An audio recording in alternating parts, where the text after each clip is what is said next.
এরা কি আসলেই নারীবাদী নাকি পতিতাবাদী? আমার তো বুঝে আসে না। কোনো নারী বান্ধব মানুষ এমন জঘন্য কথা বলতে পারে? আসসালামু আলাইকুম রহমতুল্লাহি ওয়া বারাকাতুহু।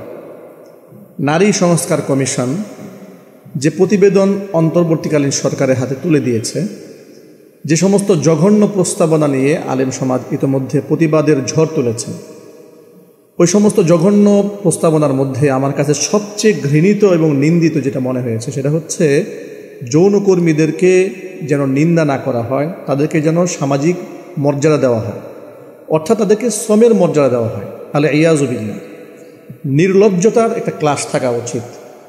আমার খুব অবাক লাগে যে আসলে কি এই সমস্ত নারীবাদীরা এরা কি আসলেই নারীবাদী নাকি পতিতাবাদী? আমার তো বুঝে আসে না। কোনো নারী বান্ধব মানুষ এমন জঘন্য কথা বলতে পারে? যারা নিজেরা যৌনকর্মী তারা কি যৌন কাজের জন্য তারা নিজেরা শ্রমিক হতে চেয়েছে? আমি কয়েকদিন আগে একটি প্রতিবেদন দেখেছি যে বেশ কিছু অনুসন্ধানী প্রতিবেদন মানুষের কাছে হাতে পৌঁছেছে, আমাদের কাছে এসে পৌঁছেছে। যারা যৌনকর্মীদেরকে জিজ্ঞেস করেছে তারা কি স্বেচ্ছায় সানন্দে তারা এখানে অংশগ্রহণ করেছেন, তারা এই কাজে অংশগ্রহণ করেছেন, তারা বলেছেন যে না। হয়তো তাদেরকে কিডন্যাপ করে বিক্রি করে দেওয়া হয়েছে, অথবা ব্ল্যাকমেল করে নেওয়া হয়েছে, অথবা জবরদস্তি করা হয়েছে, অথবা এমন কোনো মুসিবতের মধ্যে তারা সেখানে গিয়েছেন যে কাজটাকে যৌনকর্মীরা নিজেরাও স্বাচ্ছন্দ্যে গ্রহণ করেনি। এমনকি যৌনকর্মীদেরকে যখন প্রশ্ন করা হয় আপনি আপনার কন্যা সন্তান হলে সেই সন্তানকে আপনি কি এরকম যৌনকর্মী বানাতে চান, অর্থাৎ তাদেরকে পতিতাবৃত্তি করাতে চান, তারা নিজেরা বলেছে যে না, আমরা এটা চাই না। যে কাজকে যৌনকর্মীরা নিজেরাই পছন্দ করে না, যে কাজকে সমাজ ঘৃণার দৃষ্টিতে দেখে, যে কাজকে সামাজিকভাবে উপস্থাপন করলে গোটা সমাজ ধ্বংসের দ্বার প্রান্তে পৌঁছে যাবে, স্বয়ং আল্লাহ রাব্বুল আলামিন কোরআনে আয়াত লঙ্ঘিত হবে, মানবতা বিধ্বংসী হবে, সেই কাজকে শ্রমের মর্যাদা দিয়ে তাদের প্রস্তাবনায় পরতে পরতে তারা প্রচেষ্টা চালিয়েছে। আমি অত্যন্ত ঘৃণা ভরে নারীবাদীদের এই প্রস্তাবকে প্রত্যাখ্যান করছি। ইতিমধ্যে আপনারা লক্ষ্য করেছেন দেশের আলেম সমাজ সোচ্চার হয়েছেন, সাধারণ নাগরিকরা পর্যন্ত সোচ্চার হয়েছেন। এই প্রতিবাদগুলোকে প্রত্যাখ্যান করার জন্য, এই প্রস্তাবনাগুলোকে প্রত্যাখ্যান করার জন্য এই প্রস্তাবনাগুলোকে প্রত্যাখ্যান করার জন্য ঢাকা সরওয়ার্দী উদ্যানে লক্ষ লক্ষ তাওহীদি জনতা জমায়েত হয়েছে। তারা স্পষ্ট বার্তা দিয়েছে অন্তর্বর্তীকালীন সরকারকে। বিগত স্বৈরাচারীর আমলে তারা চেষ্টা করেছিল নারীবাদীরা এই সমস্ত প্রস্তাবনাগুলো তৎকালীন যুগের সরকারের মাধ্যমে বাস্তবায়ন করার জন্য, কিন্তু তারা সাহস করে উঠতে পারেনি। আমরাও অন্তর্বর্তীকালীন সরকারকে অত্যন্ত স্পষ্ট ভাষায় জানিয়ে দিচ্ছি যে আইনগুলো বাস্তবায়ন করতে গেলে নারীরা সম্ভ্রম হারাবে, কোরআনে কারিমের বিধিবিধান লঙ্ঘিত হবে, সামাজিকভাবে মানুষ ক্ষতিগ্রস্ত হবে, বিশেষ করে নারীরাই লজ্জিত হবে এবং তারাই সমাজের মধ্যে ধিক্কৃত একটু জাতি হিসেবে উপেক্ষিত হবে। সুতরাং আমরা এমন কোনো আইন বাংলাদেশে বাস্তবায়িত হবে এটা আমরা কোনোদিনও আমরা হতে দেব না ইনশাআল্লাহ। আমি এই ক্ষেত্রে আরেকটি চমৎকার বিষয় আমি দৃষ্টি আকর্ষণ করছি অন্তর্বর্তীকালীন সরকার, সেটা হচ্ছে দেখুন, এই সমস্ত নারীবাদীরা যারা আপনাকে এই প্রস্তাবনাগুলো দিয়েছেন, আপনি তাদের ব্যাকগ্রাউন্ড একটু চেক করে দেখুন তো। যাদের রক্তের বিনিময়ে আপনি ক্ষমতায় বসেছেন, যাদের ত্যাগের বিনিময়ে, যাদের কুরবানির বিনিময়ে আপনি আজকে ক্ষমতার মসনদে বসে আছেন, ডক্টর মোহাম্মদ ইউনূস, আপনাকে এই ক্ষমতার মসনদে বসানোর জন্য এই নারীবাদীদের অবদানটা কী ছিল? বরং এদের পেছনের হিস্ট্রি যদি আপনি তাকান, আপনি দেখতে পাবেন এই নারীবাদীরা হচ্ছে সেই নারীবাদীরা যারা স্বৈরাচারীকে স্বৈরাচার হতে সাহায্য করেছে, যারা এদেশের সংখ্যাগরিষ্ঠ মুসলিমদের বিরুদ্ধে সরকারকে দাঁড় করাবার ক্ষেত্রে অবদান রেখেছে, যারা মূলত এই দেশের এজেন্ডা বাস্তবায়ন করতে চায় না, তারা ভিন্ন দেশের ভিন্ন এজেন্ডা বাংলাদেশে বাস্তবায়ন করে এদেশের ধর্মপ্রাণ মুসলমানদের অন্তরে আঘাত দিতে চান, এদেশের সুন্দর সমাজটাকে যারা ধ্বংস করে দিতে চান, তারা হচ্ছে এই সমস্ত তথাকথিত নারীবাদীরা। আমি অবাক বিস্ময়ে তাকিয়ে রই, আপনি একজন জ্ঞানী শিক্ষিত মানুষ, আপনি কি করে তাদের সেই প্রস্তাবনাগুলো আপনার ভেরিফাইড পেজে আপনি সেটা আপলোড করেছেন? আপনার কাছে আমাদের বিনীত অনুরোধ, আপনাকে আমরা জ্ঞানী, শিক্ষিত, মার্জিত, আন্তর্জাতিক মানে একজন ব্যক্তিত্ব হিসেবেই শ্রদ্ধা করি এবং সম্মান করি। বিগত জীবনে করেছি, এখনও করছি। আপনার সুদক্ষ রাষ্ট্র পরিচালনায় দেশে 90% মানুষ সন্তুষ্টি ব্যক্ত করেছে, আপনার পক্ষে অবস্থান গ্রহণ করেছে। সুতরাং এমন কোনো কাজ, এমন কোনো উদ্যোগ আপনি হাতে নিতে যাবেন না যাতে করে আপনি গণবিচ্ছিন্ন হন, আপনি জনবিচ্ছিন্ন হন, আপনি এদেশের মানুষের ঈমান এবং আদর্শ থেকে উপেক্ষিত হন। আল্লাহ রাব্বুল আলামিন যেন সকল ধরনের ষড়যন্ত্র থেকে আপনাকে, আপনার রাষ্ট্র পরিচালনাকে হেফাজত করেন। এদেশের মানুষ যেন ঈমান নিয়ে বসবাস করতে পারে, আল্লাহ রাব্বুল আলামিন সেই তৌফিক দান করেন। আমিন। আম্মা বা'দু ফাআউযু বিল্লাহি মিনাশ শাইতানির রাজীম। বিসমিল্লাহির রাহমানির রাহিম। ইন্নাল্লাহা ওয়া মালাইকাতাহু يصلون على النبي يا أيها الذين آمنوا صلوا عليه وسلموا تسليما اللهم صل على محمد وعلى آل محمد كما صليت على إبراهيم وعلى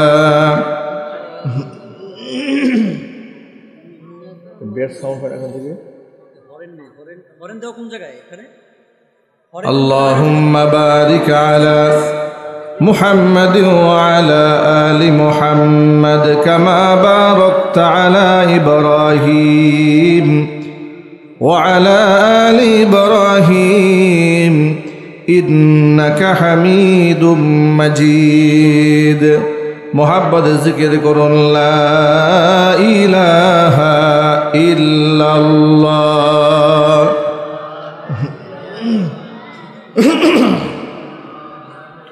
لا إله إلا الله لا إله অপারেটর ভাই অপারেটর বক্সের আওয়াজটাই তো চিকন করেন, মোটা আওয়াজ তো আওয়াজ বোঝা যাচ্ছে না কথা। লা ইলাহা ইল্লাল্লাহ লা ইলাহা ইল্লাল্লাহ লা ইলাহা ইল্লাল্লাহ লা ইলাহা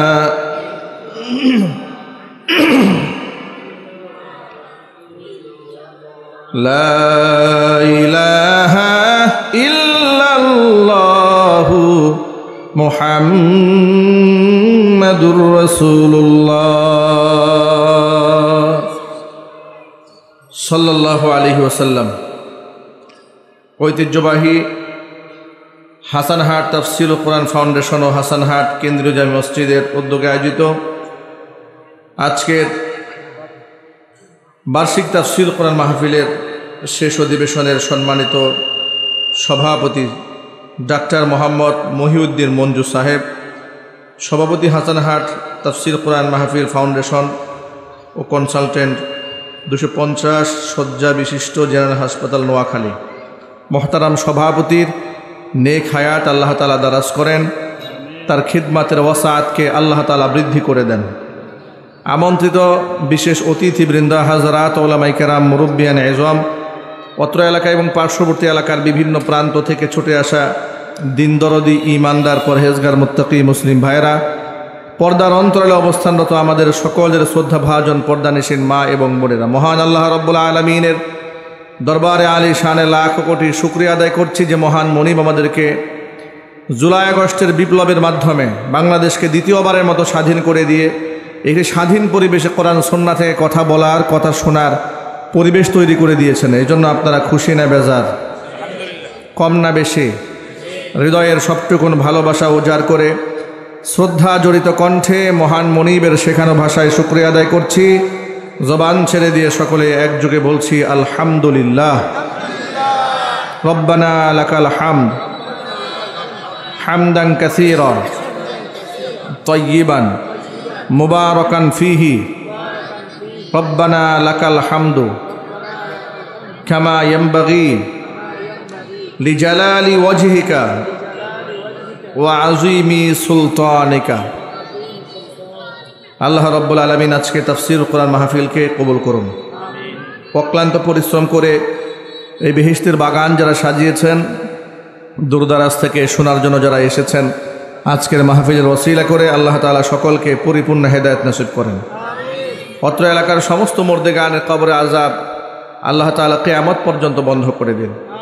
কাল হাসরের কঠিন ময়দানে এই আয়োজন আল্লাহ তাআলা আমাদের সকলের নাজাতের জারিয়া হিসেবে কবুল করেন। হাসানহাট তাফসীর কোরআন ফাউন্ডেশনকে আল্লাহ তাআলা কবুল করেন। হাসানহাট কেন্দ্রীয় জামে মসজিদকে আল্লাহ তাআলা কবুল করেন। মসজিদ কমিটির সভাপতি, সেক্রেটারি, কোষাধ্যক্ষ, সদস্যবৃন্দ, মুহিব্বিন, মুতাআল্লিকিন, সংশ্লিষ্ট ব্যক্তিবর্গ সকলকে আল্লাহ তাআলা মাফ করে দেন। মাইকের আওয়াজটা কেমন অস্পষ্ট আওয়াজটা স্পষ্ট না, ক্লিয়ার না, দেখেন তো ভাই। হ্যাঁ, সমস্যা করে?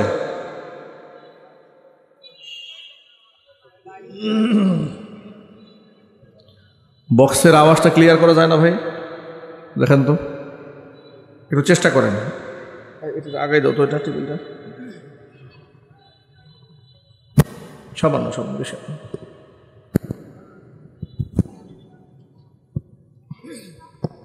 বক্সের আওয়াজটা একটু পরিষ্কার করেন ভাই।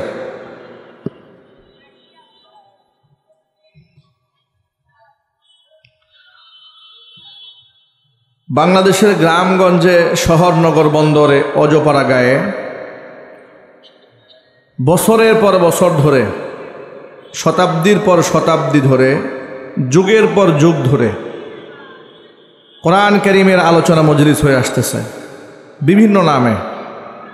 কখনো নাম হয় তাফসীর ও কোরআন মাহফিল, কখনো নাম হয় আজিমুশ শান ওয়াজ মাহফিল, কখনো হয় ইসালে সোয়াব মাহফিল ইত্যাদি নামে। এটা শতাব্দীর পর শতাব্দী, এটা আমাদের হাজার বছরের ঐতিহ্য বললে ভুল হবে না। লোকেরা এই দেশে ইসলাম চর্চা করেছে, তারই ধারাবাহিকতায় আজকে আমরা এই পর্যন্ত এসে পৌঁছেছি। কোরআনে কারীমের আলোচনা উলামায়ে কেরাম খুব স্বাধীনভাবে করাটা এটা আলেমদের নৈতিক দায়িত্ব এবং কর্তব্য। আল্লাহর দেওয়া আমানত তাদের উপরে।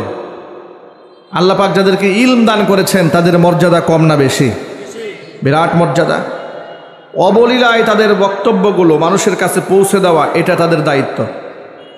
তারা যদি এই দায়িত্ব অবহেলা করেন, কিয়ামতের ময়দানে আল্লাহর কাছে তাদেরকে জবাবদিহিতার কাঠগড়ায় দাঁড়াতে হবে। ঠিক কিনা জুড়ে বলেন? দুঃখজনক বাস্তবতা, বিগত 16 বছরে উলামায়ে কেরাম ওয়াজের মাঠে সেই স্বাধীনতা হারিয়ে ফেলেছিলেন। স্বাধীনভাবে কোরআন সুন্নাহ থেকে যে কোনো আয়াত নিয়ে তারা কথা বলতে পারেননি। কোরআনে কারীম তো বিরাট জ্ঞানের মহাসমুদ্র। সমাজ প্রেক্ষাপটে যখন যে সমস্যার সম্মুখীন মানুষ হয়েছে, কোরআন তার সমাধান দান করেছে। জোরে বলেন সুবহানাল্লাহ। একটি সুন্দর সমাজ বিনির্মাণে কোরআন মানুষকে সঠিক গাইডলাইন দিয়েছে। কোরআন বলেছে, ইন্না হাযাল কোরআন ইয়াহদি লিল্লাতী হিয়া আকওয়াম। নিশ্চয়ই কোরআন মানুষকে চূড়ান্ত সঠিক পথের রাস্তা দেখায়। সুবহানাল্লাহ বলেন।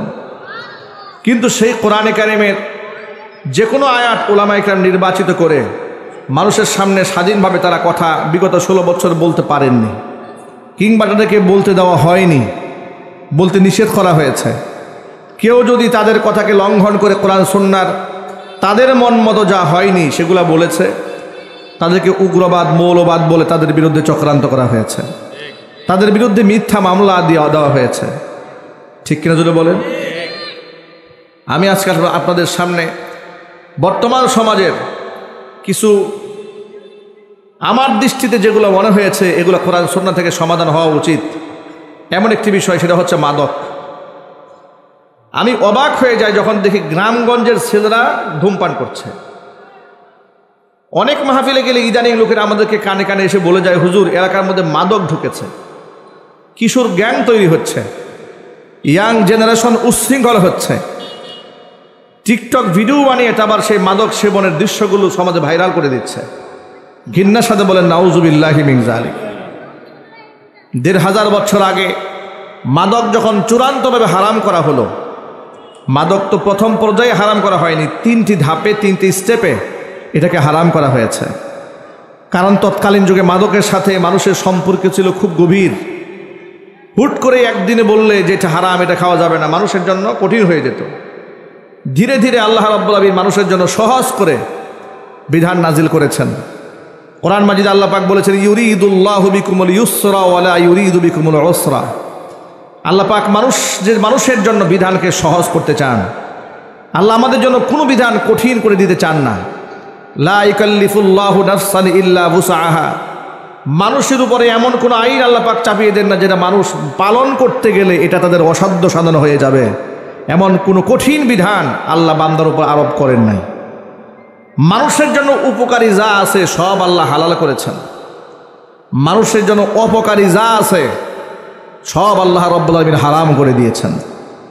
মানুষ যদি কোরআন সুন্নাহ থেকে দিক নির্দেশনা গ্রহণ করে, সমাজ প্রেক্ষাপটে যত ধরনের বড় বড় অপরাধ আছে সব নির্মূল করা একেবারেই খুব সহজ হয়ে যায়। যেমন উদাহরণস্বরূপ বলা যায়, এই সমাজে মাদক সমস্যা এটা বড় ধরনের একটা সমস্যা। সন্ত্রাস এটা সামাজিক বড় একটা ব্যাধি। কথা ঠিক নেবে ঠিক। ধর্ষণ, নারী ধর্ষণ এটা সমাজের মারাত্মক একটা ব্যাধি। জিনা ব্যভিচার এটা মারাত্মক ব্যাধি। চুরি ডাকাতি মারাত্মক ব্যাধি। এগুলাকে এই সমাজে আছে না নাই? আরো জোরে বলতে হবে, কম না বেশি? অনেক বেশি আছে। এমনকি গ্রামগঞ্জে রাষ্ট্র দ্বিতীয়বারের মতো স্বাধীন হওয়ার পরে এমন অবস্থা হয়েছিল যে মসজিদের মাইকে প্রতিদিন অ্যানাউন্স করা হয়েছে গ্রামে ডাকাত পড়েছে। লোকেরা ঠিকমতো ঘুমাতে পারে নাই ডাকাত দলের যন্ত্রণায়। চুরি ডাকাতি ছিনতাই রাহাজানি এমনভাবে বেড়েছে যে ইবাদতখানা, আল্লাহর ঘর মসজিদ, যেখানে মানুষ অন্তরে প্রশান্তি নিয়ে রবের সামনে সিজদায় পড়ে চোখের পানি ফেলবে, সেখানে সিজদায় গিয়েও মানুষ চিন্তা করে জুতাটা কি আছে না নাই। কথা বলে না কেন? বাস্তবতা সমাজে আছে কিনা বলে? মসজিদে নামাজে গিয়ে সিজদা দিয়েও ওরা শান্তি পায় না। আবেদরা মনে মনে চিন্তা করে যে আমার জুতা কি আদৌ আছে না নাই, জুতাটা চুরি হয়ে যাচ্ছে। আজকে এই সমাজটাকে যদি আলোকিত করতে হয় তাহলে ১৫০০ বছর আগে নবী করিম সাল্লাল্লাহু আলাইহি ওয়াসাল্লাম যে ফর্মুলায় সমাজকে উন্নত থেকে উন্নততরে পৌঁছে দিয়েছিলেন, আমাদেরকে সেই পথেই হাঁটতে হবে, কোরআন এবং সুন্নাহর পথেই হাঁটতে হবে। আল্লাহর নবী সাল্লাল্লাহু আলাইহি ওয়াসাল্লাম এই জন্য বলেন, ইন্না হাযাল কুরআনা সাবাবুন তরফুহু বিআইদিল্লাহি ওয়া তরফুহু বিআইদিকুম লান তাদিল্লু ওয়া লান তাহলিকু বা'দাহু আবাদা।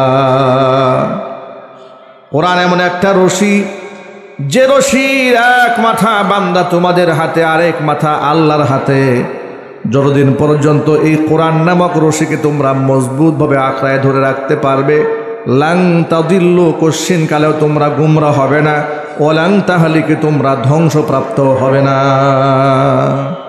তোমাদেরকে মিটিয়ে দেবে, তোমাদেরকে ধ্বংস করে ফেলবে, তোমাদের অস্তিত্বকে বিনাশ করবে এমন কোনো শক্তি পৃথিবীতে নাই যতক্ষণ পর্যন্ত কোরআনকে তোমরা মজবুতভাবে আঁকড়ায় ধরে রাখতে পারবে।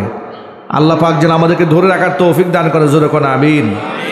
দেখুন, মাদক এটা সমাজে বড় ধরনের একটা ভাইরাস, এটা বড় মারাত্মক একটা বিষয় হয়ে দাঁড়িয়েছে। ছোট্ট ছোট্ট বাচ্চারা শখ করে ধূমপান করছে।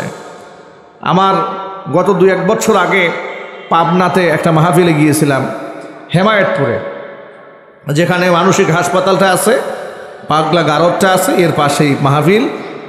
শখবশত ভিতরে ঢুকলাম দেখার জন্য যে পাগলদের জীবনযাপনটা কেমন হয়, গেলাম দেখতে। সেখানে ঢুকে দেখি অনেক ছেলেপেলেরা আছে, অল্প বয়সের সুন্দর সুন্দর চেহারার ছেলেরা আছে, ইউনিভার্সিটির ছেলেরা আছে, কলেজের ছেলেরা আছে। তাদেরকে বেঁধে রাখা হয়েছে, ছোট্ট ছোট্ট রুমের মধ্যে রাখা হয়েছে। তো এক রুমের সামনে গেলাম, ক্যাবিনের সামনে গেলাম, ওয়ার্ডে গেলাম। তো সেখানকার কয়েকটা ছেলে আমাদেরকে সালাম দিল, আমাদেরকে বলছে, হুজুর আমরা কিন্তু আপনার বয়ান শুনি। তা আমি খুব অবাক হয়েছি, মনে করেছি হুজুর দেখে দুষ্টমি করতেছে। তখন বলো না, আমরা এতটা উন্মাদ পাগল নই হুজুর যতটা আপনি আমাদেরকে মনে করছেন। আমরা বাহিরেই ছিলাম, সুস্থ ছিলাম, কিন্তু মাদকের সাথে জড়িয়ে জীবন নষ্ট করে ফেলেছে। ছেলে বলছে, আমি বললাম আপনি কি মাদক সেবন করেছেন? খুব অল্প বয়সের ছেলে। ছেলেটি বলল যে আমি ড্যান্ডি ঘাম খেতাম ঢাকা শহরে, এটা আমার এমন নেশায় আমি গ্রস্ত হয়ে গেলাম, সর্বশেষ এটা যদি আমি না খেতাম তাহলে আমি নিজের হাত দিয়ে ঘুষায় আর দেয়াল ভাঙার চেষ্টা করতাম। তখন আমার হাতটা খুলে দেখালো যে আমার হাতটা দেখেন, আমার হাতটা কাটা, অনেক জায়গার মধ্যে ক্ষত হয়ে গেছে, যে বাপ মা আমাকে নিষেধ করার পরে মাদক থেকে আমি এরকম অবস্থা করেছি, বাপ মা বাধ্য হইয়া শিকল দিয়ে বেঁধে আমাকে পাবনা পাগলা গারদে দিয়ে গেছে। আমি কৌতূহলবশত জিজ্ঞেস করলাম, আচ্ছা আপনাকে এটা খাওয়ানো শিখালো কে? এটা যে খেতে হয় এখান থেকে আপনি কার কাছ থেকে শিখলেন? ছেলেটি জবাব দিয়ে বলে, পাশের বাড়ি এক বন্ধু আছে আমার, দুষ্টমি করে একদিন বলল যে এটা খাইলে খুব ভাল লাগে, তো একদিন দুষ্টমি করে খেয়েছি, আরেকদিন তার সাথে ঘুরতে গিয়েছি, আরেকদিন খেয়েছি, এরকম একদিন দুদিন তিন দিন করতে করতে আমি মোটামুটি ভালো একটা ড্যান্ডিখুর হয়ে গেছি। তা আমি এখান থেকে গোটা জাতির জন্য যে সবকটা দিতে চাই সেটা হচ্ছে সৎসঙ্গে স্বর্গবাস, অসৎসঙ্গে সর্বনাশ। এটি প্রবাদ আছে আমাদের সমাজে। ১৫০০ বছর আগে নবী করিম সাল্লাল্লাহু আলাইহি সাল্লাম বলেছেন, আল মারউ মা'a মান আহাব্বা, পৃথিবীতে যার সাথে যার মহাব্বত থাকে পরকালে তার সাথে তার কিয়ামত হয়ে যাবে। সুবহানাল্লাহ বলেন। আপনি যেন অসৎ সঙ্গ গ্রহণ না করেন। কোরআন আপনাকে উদ্বুদ্ধ করেছে কার সাথে আপনি চলবেন, কার সাথে ওঠা বসা করবেন, সেটাও কোরআন শিখিয়ে দিয়েছে। তার কারণ আপনি যদি ভালো মানুষের সঙ্গ দেন, আপনি ভালো হতে আপনার সহজ হয়ে যাবে। আপনি নিজে যদি আমল নাও করেন, আমলদার ব্যক্তির সান্নিধ্য আপনাকে আমলের প্রতি উদ্বুদ্ধ করবে। আর আপনি যদি খারাপ মানুষের সান্নিধ্য গ্রহণ করেন, খারাপ কাজ না করলেও খারাপ কাজের প্রতি আপনার উৎসাহ বেড়ে যাবে। ঠিক কিনা বলেন? এটাকে একটা আতর দিয়ে উদাহরণ দেওয়া যায়।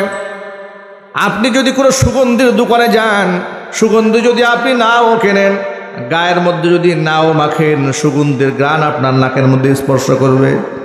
আর যদি আপনি কোনো পচা দুর্গন্ধ ডাস্টবিনের কাছে চলে যান, সেখানে গিয়ে যদি আপনি দুর্গন্ধ গায়ের মধ্যে নাও মাখেন, খারাপ বাজে দুর্গন্ধ আপনার নাকের মধ্যে লেগে যাবে।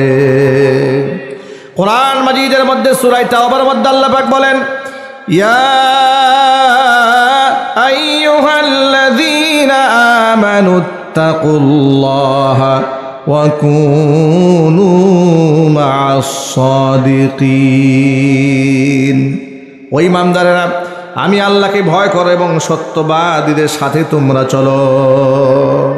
সত্যবাদীদের সাথে আমাদের থাকার জন্য কে নির্দেশ করেছেন জোরে বলেন তো ভাই? আল্লাহ পাক নির্দেশ প্রদান করেছেন। সত্যবাদীদের সঙ্গ আপনাকে সত্যবাদী বানায় দেবে। নামাজি ব্যক্তিদের সান্নিধ্য আপনাকে নামাজি বানাবে। আর সুদখোর, লম্পট, ঘুষখোর, চরিত্রহীন ব্যক্তিদের সান্নিধ্য আপনাকে দুশ্চরিত্র, লম্পট বানায় দেবে। এই জন্য কোরআন আপনাকে সত্যবাদী, আমানতদার ব্যক্তিদের সাথে চলার নির্দেশ প্রদান করেছে।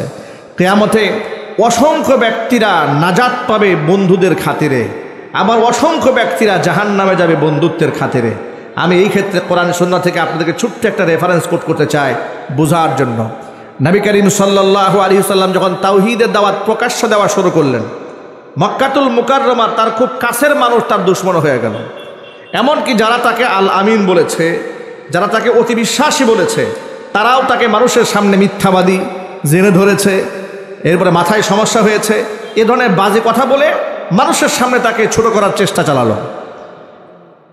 আল্লাহর নবী সাল্লাল্লাহু আলাইহি ওয়াসাল্লাম সমস্ত অপমানের বোঝা সহ্য করে দ্বীনের দাওয়াত তিনি চালিয়ে যেতে থাকলেন।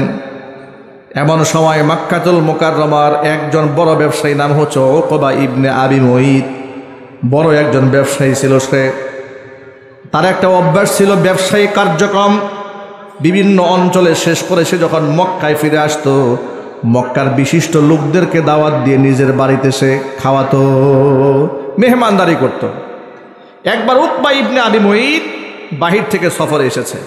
সফর শেষ করে বাড়িতে আসার পরে মক্কার বিশিষ্ট লোকদেরকে নাম তালিকা করে করে দাওয়াত দিয়েছে। তিনি একজন মুশরিক ছিলেন। আমি আপনাদের কাছে জানতে চাচ্ছি, মক্কাতুল মুকাররমার কুখ্যাত এই মুশরিক ব্যক্তি মক্কার বিখ্যাত ব্যক্তিদের নামের তালিকা যদি করেন, সম্ভ্রান্ত ব্যক্তিদের নামের তালিকা যদি তৈরি করেন, আল্লাহর নবীর নাম বাদ দেওয়ার কি কোনো সুযোগ আছে? কথা বুঝেন নাই মনে হয়। যদি মক্কাতুল মুকাররমার এলিট পিপল, যারা সম্ভ্রান্ত, যারা উঁচু বংশের একেবারে প্রথম সারির মানুষ যারা আছেন, তাদের নামের তালিকা যদি তৈরি করা হয়, তাহলে সেই ক্ষেত্রে মুহাম্মদ সাল্লাল্লাহু আলাইহি ওয়াসাল্লামের নাম বাদ দেওয়ার কি কোনো সুযোগ আছে? বাদ দেওয়ার সুযোগ নাই। উদাহরণস্বরূপ বলা যায়, দ্য 100 বইয়ের লেখক মাইকেল এইচ হার্ট তিনি বই লিখেছিলেন। পৃথিবীর 100 মনীষী এই পৃথিবীর মহামনীষীদের জীবনী লিখতে গিয়ে সে ছিল খ্রিস্টান। খ্রিস্টান হওয়ার পরেও তিনি তার নবী ঈসা আলাইহিস সালাতু ওয়াস সালামের নাম লিখছেন 6 নম্বরে, আর 100 মহামনীষীদের নামের তালিকায় মুহাম্মদ সাল্লাল্লাহু আলাইহি ওয়াসাল্লামের নাম লিখেছেন প্রথমে। চিল্লাখন সুবহানাল্লাহ। তাকে লোকেরা জিজ্ঞেস করলো, আপনি খ্রিস্টান, আপনি তো অন্ততপক্ষে আপনার নবীর নামটা সবার আগে লেখা দরকার ছিল। তিনি বললেন, না, আমি বাস্তবতাকে অস্বীকার করতে পারি না, আমি ইতিহাস লিখেছি, তারিখ লিখেছি। পৃথিবীর মধ্যে একজন ব্যক্তি মহামানব এমন পেয়েছি যার জীবন থেকে বিশ্বের মানুষ সকল দিক থেকে সমাধান খুঁজে নিতে পারে, তিনি হচ্ছেন মুহাম্মদুর রাসূলুল্লাহ সাল্লাল্লাহু আলাইহি ওয়াসাল্লাম। সুতরাং মাইকেল এই ছাড় যেমন আল্লাহ নবীর নাম শুরুতে বাদ দিতে পারে নাই, উকবা ইবনে আবি মুইত মক্কার সম্ভ্রান্ত ব্যক্তিদের নামে তালিকা করতে গিয়ে মুহাম্মদ সাল্লাল্লাহু আলাইহি ওয়াসাল্লামের নাম বাদ দিতে পারে নাই। আল্লাহর নবী সাল্লাল্লাহু আলাইহি ওয়াসাল্লাম তার দাওয়াত গ্রহণ করলেন, মুশরিকের দাওয়াত হুজুর গ্রহণ করেছেন। কথাটা খুব ভালো করে মনে রাখবেন। মুশরিকের বাড়ির দাওয়াত গ্রহণ করলেন, যথা সময় তার বাড়িতে গিয়ে হাজির হয়ে গেলেন। অসংখ্য মেহমান সামনে বসে আছে, সবার সামনে খাবার পেশ করা হয়েছে, দস্তরখানে খাবার। নবীজি সাল্লাল্লাহু আলাইহি ওয়াসাল্লাম একটু হিকমত অবলম্বন করলেন। তিনি বললেন, উকবা, আমি তোমার মেহমান, তুমি আমার বেজবান। বলে, হ্যাঁ। তুমি কি চাও না আমি খুশি হই? বলে, নিশ্চয়ই চাই। আপনি আমার বাড়ির মেহমান, আপনাকে সন্তুষ্টি আমি করার জন্য আমি যা করা দরকার আমি তাই করব।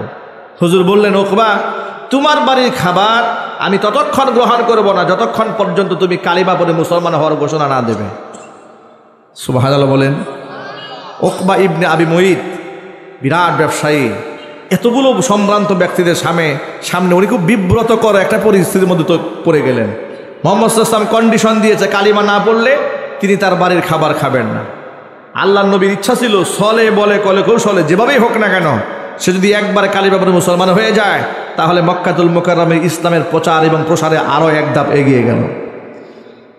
উকবা ইবনে আবি মুইত মনে মনে চিন্তা করলো, এই মুহূর্তে যদি আমি কালিমা না করি আর মুহাম্মদ সাল্লাল্লাহু আলাইহি ওয়াসাল্লাম যদি খাবার না খেয়ে চলে যান, এটা আমার জন্য বড় বদনাম যে আমার বাড়ির মেহমান আমার দস্তরখানা থেকে উঠে গেছে, খাবার গ্রহণ করে নাই।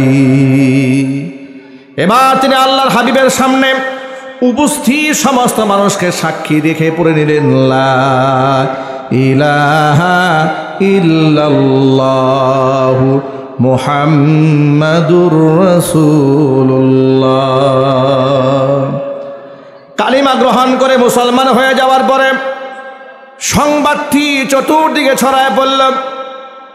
এই উকবা ইবনে আবি মুইতের একজন কুখ্যাত বন্ধু ছিল, তার নাম ছিল উবাই ইবনে খালফ। এই উবাই ইবনে খালফ যখন শুনতে পেল যে উকবা কালিমা পড়ে মুসলমান হয়ে গেছে, তার মাথার মধ্যে আগুন ধরে গেল। উকবাকে ডেকে উবাই বলছে, ও উকবা, শুনলাম তুমি নাকি ধর্মান্তরিত হয়ে গেছ। উকবা ইবনে আবি মুইত বলছেন, আমি ইসলাম ধর্ম গ্রহণ করার ঘোষণা দিয়েছি, মৌখিকভাবে মন থেকে আমি দেই নাই।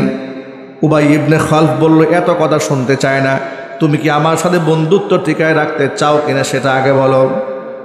উকবা ইবনে আবি মুইত বলেন, নিশ্চয় তোমার সাথে বন্ধুত্ব টিকায় রাখতে চায়। উবাই ইবনে খালফ বলছেন, বন্ধুত্ব যদি আমার সাথে টিকায় রাখতে চাও, মুহাম্মদ সাল্লাল্লাহু আলাইহি ওয়াসাল্লামের কাছে যাও, তার কাছে গিয়ে তার কালিমা তারে ফিরাই দিয়ে আসো এবং তার মুখের মধ্যে থুতু মেরে দিয়ে আসবে। জোরে কর নাউজুবিল্লাহ। বন্ধুত্ব ঠিক রাখতে গিয়া উকবা ইবনে আবি মুইত কপাল পোড়া বলল, ঠিক আছে, তুমি তো খুশি হও। বলে, হ্যাঁ, আমি খুশি হই। আল্লাহর হাবিবের সামনে চলে গেছেন, গিয়া মুহাম্মদ সাল্লাল্লাহু আলাইহি ওয়াসাল্লামের মুখের মধ্যে থুতু মেরে দিয়েছে, কালিমাটা প্রত্যাখ্যান করে দিয়েছে। আল্লাহর নবী এত বেশি কষ্ট মনে পেয়েছেন, যিনি কখনো কাউকে বদদুয়া করেন নাই, কিন্তু ধর্মের এই অবমাননা করার কারণে নবীজি সাল্লাল্লাহু আলাইহি ওয়াসাল্লাম বলেছেন, সেদিন বেশি দূরে নয় যেদিন উকবার দেহ থেকে তার কল্লাটা সম্পূর্ণ আলাদা হইয়া লাঞ্ছিত হয়ে সে দুনিয়া থেকে বিদায় হয়ে যাবে। ভাইরা আমার, কোরআন মাজিদের মধ্যে আল্লাহ তাআলা আয়াত নাজিল করেছেন সূরা ফুরকানে এই ব্যাপারে, وَيَوْمَ يَعَضُّ الظَّالِمُ عَلَى يَدَيْهِ يَقُولُ يَا لَيْتَنِي اتَّخَذْتُ مَعَ الرَّسُولِ سَبِيلًا يَا وَيْلَتَى لَيْتَنِي لَمْ আত্তাখিয ফুলানান খলিলা লাকাদ আযাল্লানি আনিয যিকরি বা'দা ইয জাআনি ওয়া কানা আশ-শাইতানু লিল ইনসানি খাযুলা। আল্লাহ পাক বলেন ওয়া ইয়াওমা ইয়া'আদ্দু যালিমু আলা ইয়াদাইহি, জালেম সেদিন নিজের হাত নিজে কামড়াবে হাসরের ময়দানে, বলবে ইয়া লাইতানি ইত্তাখাযতু মা রাসূলি সাবিলা, হারে সেদিন যদি আমি রসুলের সাথে পথ অবলম্বন করতাম, আমি যদি দুনিয়াতে অমুক ব্যক্তিকে বন্ধু না বানাইতাম তাহলে আমার কত ভালো হয়ে যেত। লাকাদ আযাল্লানি আনিয যিকরি, আমার কাছে হেদায়েত আসার পরে আমার বন্ধু আমারে গোমরা বানিয়ে দিয়েছে। এইভাবে মানুষগুলো আফসোস করে কান্না করবে। এই জন্য আমার সামনে বসে থাকা সকল মুসলিম ভাইদেরকে বলতে চাই, পর্দার অন্তরালে মা এবং বোনদের সাথে বলতে চাই, কার সাথে ওঠা বসা করছেন, কার সাথে সম্পর্ক রাখছেন সেটা আগে বিবেচনা করেন। যেই ব্যক্তির চরিত্র ভালো নয়, লম্পট চরিত্রের মানুষের সাথে সঙ্গ দিলে মানুষ লম্পট হয়ে যায়, মদখোরের সঙ্গ দিলে মানুষ মদখোর হয়ে যায়, জেনাকারের সঙ্গ দিলে মানুষ জেনাকার হয়ে যায়, তাওহীদবাদী ইমামদার ব্যক্তিদের সান্নিধ্য গ্রহণ করলে ব্যক্তি ইমামদার হয়ে যায়। ঠিক কিনা বলেন? দেখুন পৃথিবীতে যত মাদক সেবী সৃষ্টি হয়েছে, কোনো মাদক সেবী কিংবা মাদক ব্যবসায়ী মায়ের গর্ভ থেকে মাদক সেবী হয়ে জন্মগ্রহণ করে নাই। কথা ঠিক কিনা বলেন তো? কেউ কি মায়ের গর্ভ থেকে মদখোর হয়ে জন্ম নেয়? না। কোরআন বলেছে, হাদিস বলেছে, কুল্লু মাউলুদিন ইউলাদু আলা ফিতরাতিল ইসলাম, পৃথিবীতে যত নবজাতকের জন্ম হয় তাওহীদের উপর ভিত্তি করে জন্ম হয়। চিল্লায় বলেন সুবহানাল্লাহ। তার মা বাবা তাকে মুশরিক বানায়, ইহুদি বানায়, মাজুসি বানায়, মূর্তি পূজারী বানায়, অগ্নি পূজারী বানায়, এই সমাজ তাদেরকে নষ্ট বানিয়ে দেয়। কিন্তু শিশুকালে কোনো একটা নবজাতক অপরাধী হয়ে জন্মগ্রহণ করে না। কোরআন মাজিদ আল্লাহ রাব্বুল আলামিন মাদকের ব্যাপারে কত ভয়াবহ কথা বলেছেন। আল্লাহ রাব্বুল আলামিন বলেন, ইয়া আইয়ুহাল্লাযীনা আমানু ইন্নামাল খামরু ওয়াল মাইসিরু ওয়াল আনসাবু ওয়াল আজলামু রিজসুম মিন আমালিশ শাইতান ফাজতানিবুহু লাআল্লাকুম তুফলিহুন। হে ইমানদারেরা, চারটা জিনিস শয়তানের নাপাক কর্মকাণ্ডগুলো মনে রাখবে তোমরা। কয়টা জিনিস? জোরে বলেন কয়টা? এক নাম্বার ইন্নামাল খামরু, এক নাম্বার হলো মদ, ওয়াল মাইসির দুই নাম্বার হচ্ছে জুয়া, তিন নাম্বার হচ্ছে ওয়াল আনসাব মূর্তি, চার নাম্বার ওয়াল আজলাম ভাগ্য নির্ধারণকারী তীর, রিজসুম মিন আমালিশ শাইতান সব শয়তানের নাপাক কর্মকাণ্ড, ফাজতানিবুহু পরিহার করো। এগুলা যদি বাদ দিতে পারো লাআল্লাকুম তুফলিহুন সফলতা তোমাদের পদচুম্বন করবে, অবশ্যই তোমরা সফল হতে পারবে। এই চারটি কাজ তোমাদেরকে বাদ দিতে হবে। এক নাম্বার ইন্নামাল খামরু, মদ্যপান বন্ধ করতে হবে। মদ খাওয়া হালাল না হারাম? সবাই একটু জোরে আওয়াজে বলেন। একটু খাওয়া, বেশি খাওয়া, ঘরের মধ্যে খাওয়া, প্রকাশ্যে খাওয়া, গরিব অবস্থায় খাওয়া, ধনী অবস্থায় খাওয়া, সর্বাবস্থায় হারাম। কিন্তু আমাদের দেশ পৃথিবীর দ্বিতীয় বৃহত্তর মুসলিম দেশ বাংলাদেশে মাদক নিষিদ্ধের আইন না তৈরি করে আইন করা হয়েছে মাদক নিয়ন্ত্রণ আইন। যার দরুন রাস্তাঘাটে হোটেল সালাদিয়াতে খাইলে পুলিশ আপনাকে ধরবে, কিন্তু 5 স্টারে গিয়ে খান আপনার কোনো অসুবিধা নাই। নাউজুবিল্লাহ পড়েন। এমনকি এই দেশে এমন আইন করা হয়েছে 21 বছর বয়সে ছেলে যদি মদ্যপান করতে চায়, মেয়ে যদি মদ্যপান করতে চায়, গভর্নমেন্টের কাছে সে যদি পারমিশন চায়, বয়স বিবেচনা করে সে লাইসেন্স দিয়ে দিতে পারে, যে অসুবিধা নেই, তুমি অ্যালকোহল পান করতে পারো, মদ খাইতে পারো। ঘৃণার সাথে বলেন নাউজুবিল্লাহ। ওই যে গভর্নমেন্ট পরিবর্তন হওয়ার পরে ঢাকা শহরে যৌথ বাহিনী অভিযান যখন পরিচালিত হচ্ছিল, ওই সময় দেখলাম ঢাকাতে উত্তরাতে না বনানীতে খিলখাতে একটি মেয়ের গাড়ি আটকিয়েছে। গাড়ি আটকানোর পরে মহিলা সেখানে মদ্যপান করছে। মহিলা খুব জোর গলায় বলছে যে মদ খাচ্ছে, আমার লাইসেন্স আছে, আমাকে ডিস্টার্ব করছেন কেন, বিরক্ত করছেন কেন? কি সাহস দেখছেন? মানে মদ খাচ্ছে, আমার লাইসেন্স আছে। নাউজুবিল্লাহ পড়েন। মদ হারাম করেছেন কে? আরো জোরে বলেন। লাইসেন্স দেয় কে? বান্দা। আল্লাহ করলেন হারাম, বান্দা দিচ্ছে লাইসেন্স। পাগলামি তো একটা সীমা থাকা উচিত। আল্লাহর হারামকে আপনি যদি হালাল বানিয়ে লাইসেন্স দিয়ে দিলেন, আপনি হজ করলে কি হজ কাজে আসবে? সেজদা দিলে কাজে আসবে? আপনি তাগুত হয়ে গেলেন, আপনি তো ফেরাউন হয়ে গেলেন। আমি বড় অবাক হই, এই বাংলাদেশে যতবার এই মাদকের ব্যাপারে কথা আসে ততবারই শুনি মাদক নিয়ন্ত্রণ আইন, মাদক নিয়ন্ত্রণ আইন। কেন? মাদক নিষিদ্ধের আইন হওয়া দরকার বাংলাদেশে। কথা ঠিক কিনা বলেন? এখন মাদক নিষিদ্ধের কথা সংসদে কে বলবে যে ব্যক্তি নিজে মদ খাইছে? আজীব ব্যাপার। আফসোস লাগে আমাদের আফসোস হয়। কোন আলেম যদি রাজনীতি করে, সমাজের অনেকেই দেখবেন কানাঘুষা করে, হুজুর মানুষ আবার রাজনীতি করে। একদিক থেকে আলেমকে রাজনীতিবিদ যে পছন্দ করবে না, দ্বিতীয়ত আবার তিনিই বসে বসে বলবেন আহারে দেশটা শেষ হয়ে গেল, সব বিদেশ চলে গেল, সব লন্ডনে আমেরিকা চলে গেল, উনি আবার আফসোস করতেছে।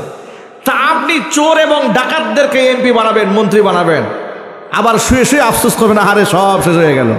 এ তো দ্বিচারিত হয়ে গেল, দ্বিমুখী আচরণ হয়ে গেল। এই আচরণ করা যাবে না। যদি রাষ্ট্রকে মাদক মুক্ত বানাতে চান, তাহলে অবশ্যই আল্লাহর ওলি যারা, পরহেজগার বান্দা যারা, দিনদার যারা, তাকওয়াবান যারা, তাদের নেতৃত্বে দেশ দিতে হবে। কথা ঠিক কিনা যদি বলেন? সত্যবাদী ব্যক্তিদেরকে নেতৃত্বে আনতে হবে। আল্লাহর ভয় যাদের অন্তরে আছে তাদেরকে ক্ষমতায় আনতে হবে। এছাড়া বিকল্প কোনো পথ নাই। ওয়াজ নসিহত করে চোর ডাকাত ভালো বানানো যাবে না।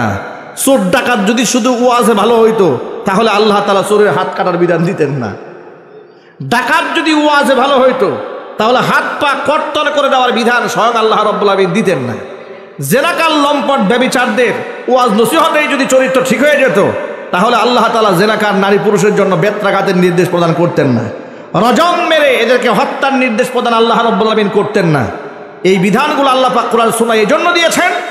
আল্লাহ পাক সব জানেন যে বান্দা, কিছু কিছু বান্দা আছে ওয়াজে ভালো হবে, কিছু বান্দা আছে নসিহতে ভালো হবে, আর কিছু কিছু বান্দা ভালো হবে ডান্ডা দেওয়ার পরে। কথা ঠিক কিনা যেটা বলেন? মাদক এটা চিরতরে মুসলমানদের জন্য হারাম। আমার সামনে যারা বসে আছেন, ভুলেও শখ করে কোনো বন্ধু বান্ধবের ওয়াসওয়াসায় পড়ে এক ঢোক মদ জীবনেও পান করবেন না, বলেন ইনশাআল্লাহ। আল্লাহর নবী সাল্লাল্লাহু আলাইহি ওয়াসাল্লাম ১,৫০০ বছর আগে যখন বললেন আমার উম্মতের কিছু অংশের লোকেরা মূর্তি পূজারী হয়ে যাবে এবং মদ্যপায়ী হবে, সাহাবায়ে কেরাম বড় অবাক হয়ে গেলেন। ও আল্লাহর নবী, মুসলমানরা কি মদ পান করবে নাকি? সাহাবায়ে কেরাম খুব অবাক হয়ে গেছেন, মুসলমান আবার মদ খাবে, এটা খুব অবাক হয়ে গেলেন। হুজুর বললেন শুধু মদ পান করবে না, তারা মদের নাম পরিবর্তন করে খাবে। আজকে দেখেন মদের নাম পরিবর্তন হয়ে গেছে বিয়ার, হুস্কি, কত রকমের নাম হয়ে গেছে, ঠিক না ভাই? নাউজুবিল্লাহ বলেন।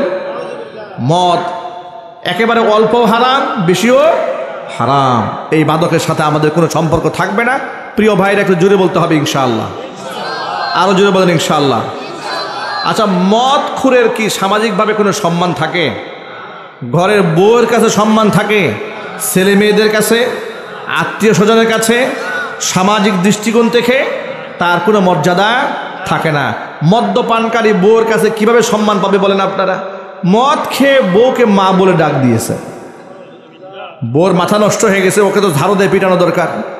বউর কাছে ইজ্জত নাই, ছেলে মেয়েদের কাছে ইজ্জত নাই, সম্মান নাই। এই জন্য মাদক এটা ভয়াবহ হারাম, এর সাথে মুসলমানদের সম্পর্ক থাকতে পারে না। ১,৫০০ বছর আগে আল্লাহর নবী সাল্লাল্লাহু আলাইহি ওয়াসাল্লাম বলেছেন, সালাসাতুন ক্বাদ হাররামাল্লাহু আলাইহিমুল জান্নাহ, ৩ শ্রেণীর মানুষের জন্য আল্লাহ তার জান্নাতকে হারাম করে দিয়েছেন। কয় শ্রেণীর জন্য? ১ নাম্বার মুদমিনুল খামরি, যারা মদ্যপান করে তাদের জন্য আল্লাহর জান্নাত হারাম। ২ নাম্বার হচ্ছে ওয়াল আকু, পিতামাতার অবাধ্য সন্তান যারা, তাদের জন্য আল্লাহর জান্নাত হারাম। ৩ নাম্বার ওয়াদ্দাইয়ুসুল্লাযী ইউকিরু ফি আহলিহিল খাবাস, ওই দায়ুস পুরুষের জন্য আল্লাহ পাক তার জান্নাতকে হারাম করেছেন, যে দায়ুস পুরুষ তার অধীনস্থ নারীদেরকে বেপরদায় চালায়।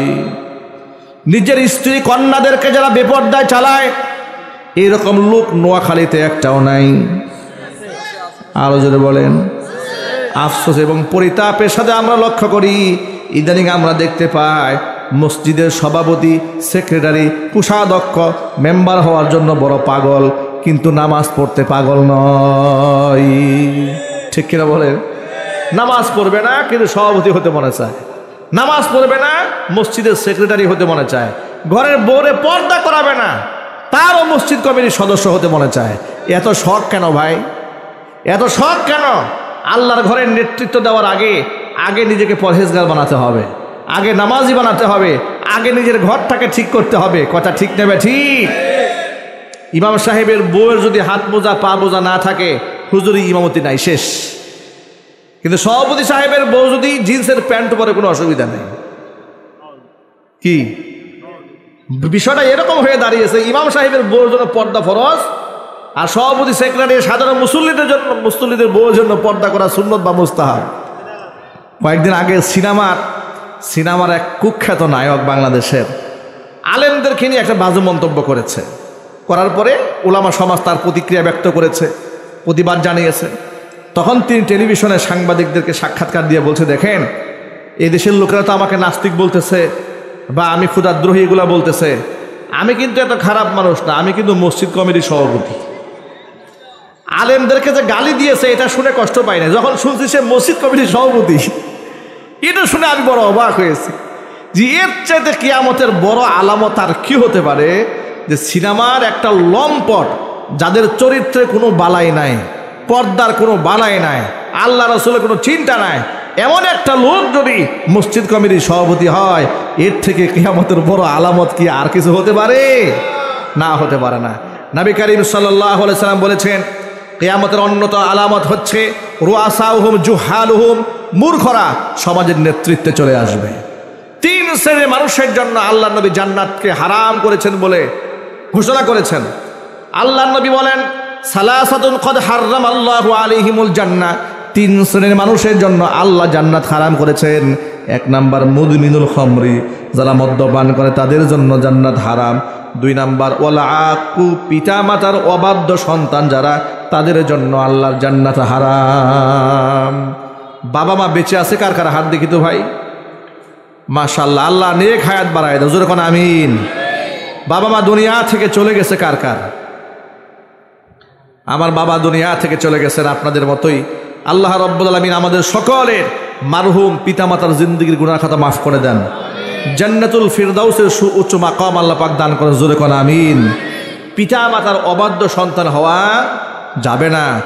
আমার জীবনের সমস্ত ইবাদত সব বরবাদ হয়ে যাবে বাবা মা যদি সঙ্গত কারণে আমাদের উপর নারাজ হয়ে থাকে। কথা বুঝতে পেরেছেন তো? বাবা মা যদি সঙ্গত কারণে নারাজ হয়, তাহলে আল্লাহর জাহান্নাম আমাদের জন্য ওয়াজিব হয়ে যাবে, জান্নাত হারাম হয়ে যাবে। জোরে কোন নাউজুবিল্লাহি মিন যালিক। সাহাবায়ে কেরাম প্রশ্ন করেছিলেন, মা হাক্কুল ওয়ালিদাইনি আলাইনা ইয়া রাসূলুল্লাহ, হে আল্লাহ রাসূল, বাবা মার কতটুকুন হক আছে আমাদের উপরে, কতটুকুন আদায় করলে হক শেষ হবে? নবী করিম সাল্লাল্লাহু আলাইহি ওয়াসাল্লাম জাওয়ামিউল কালিম ছিলেন, অল্প কথায় বেশি অর্থ বোঝাতে পারতেন। হুজুর বললেন, হুমা জান্নাতুকা ওয়া নারুকা, বাপ মাই তোমার জান্নাত, বাপ মাই তোমার জাহান্নাম। সুবহানাল্লাহ বলেন। বাবা মার অনেক মর্যাদা ইসলামে। এই জন্য যাদের বাবা মা বেঁচে আছেন, জান্নাতে যাওয়ার সিঁড়ি মনে করেন। জান্নাতে যাওয়ার কি সিঁড়ি হচ্ছে বাবা মা। সমাজের বৃদ্ধ মানুষগুলো, এরা আমাদের জন্য আল্লাহর পক্ষ থেকে রহমত। ওনাদেরকে শ্রদ্ধা করেন, সম্মান করেন, অবমূল্যায়ন করবেন না। দেখুন, ওই শিক্ষার তো কোনো দাম নাই যে শিক্ষা বাপ মাকে শ্রদ্ধা শেখায় না, যে শিক্ষা শিক্ষককে শ্রদ্ধা করতে শেখায় না, বড়কে শ্রদ্ধা করতে শেখায় না। আজকে ইয়াং ছেলে পেলে কিছু দেখি, আমার তরুণ কিছু ভাইরা আছেন, এমন বাইক চালাচ্ছে, মুরব্বীদের সামনে খুব গিয়ার দিয়ে চলে যাচ্ছে। কিন্তু আমারও ছোটোবেলার কথা মনে আছে, আমরা সাইকেল চালিয়ে যাচ্ছি, ইমাম সাহেবকে দেখে আমরা সাইকেল থেকে নেমে পড়েছি। ঠিক কিনা যদি বলেন? ইমাম সাহেবকে দেখে আমরা সাইকেল থেকে নেমে পড়েছি। আমরা যখন দেখেছি যে আমাদের উস্তাদরা এসেছে, আমরা সাইকেল থেকে নেমে পড়েছি। এতটুকু শ্রদ্ধাবোধ আমাদের অন্তঃকরণে আলেমদের প্রতি, ইমাম সাহেবদের প্রতি, উস্তাদদের প্রতি এগুলা ছিল। দিন দিন এগুলো সমাজ থেকে নষ্ট হয়ে যাচ্ছে। আমি আমার সকল ভাইদের প্রতি উদাত্ত আহ্বান জানাচ্ছি। নবী করিম সাল্লাল্লাহু আলাইহি ওয়াসাল্লাম 1500 বছর আগে বলেছেন, মান লাম ইয়ারহাম সগীরানা ওয়া লাম ইওয়াক্কির কাবীরানা ফালাইসা মিন্না। যেই ব্যক্তি আমার ছোটদেরকে স্নেহ করে না, বড়দেরকে সম্মান দেয় না, সেই ব্যক্তি আমি মুহাম্মদ সাল্লাল্লাহু আলাইহি ওয়াসাল্লামের উম্মতের অন্তর্ভুক্ত থাকতে পারে না।